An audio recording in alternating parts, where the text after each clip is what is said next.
И 10 дена по смртта, Коцеви од Штип не можат да го погребаат синот.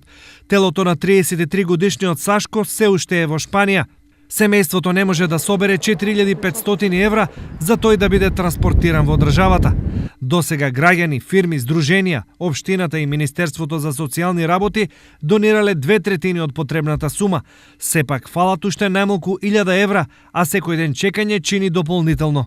Ова нека биде апел до сите граѓани на Република Македонија, до сите физички и правни лица да донираат преку телефонската линија 077 143 600 или пак на трансакцијската сметка која што е објавена на веб страната на општина Штип со цел да можеме да помогнеме на ужаленото семејство и телото на починатото лице да стигне соодветно во Република Македонија до недела.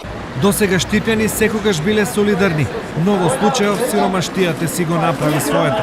Што знам, би требало кои имат нека дават. Ја не сум у пензија, под завода сум и тоа. Треба ли да се соберат? Па треба ако имат некои доброволци да дадат.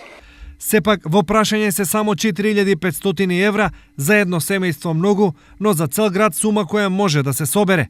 На солидарност и помош се надеваат родителите и двете малолетни ќерки на загинатиот Коцев, кои 10 дена не можат достоинствено да го погребаат синот, односно таткото.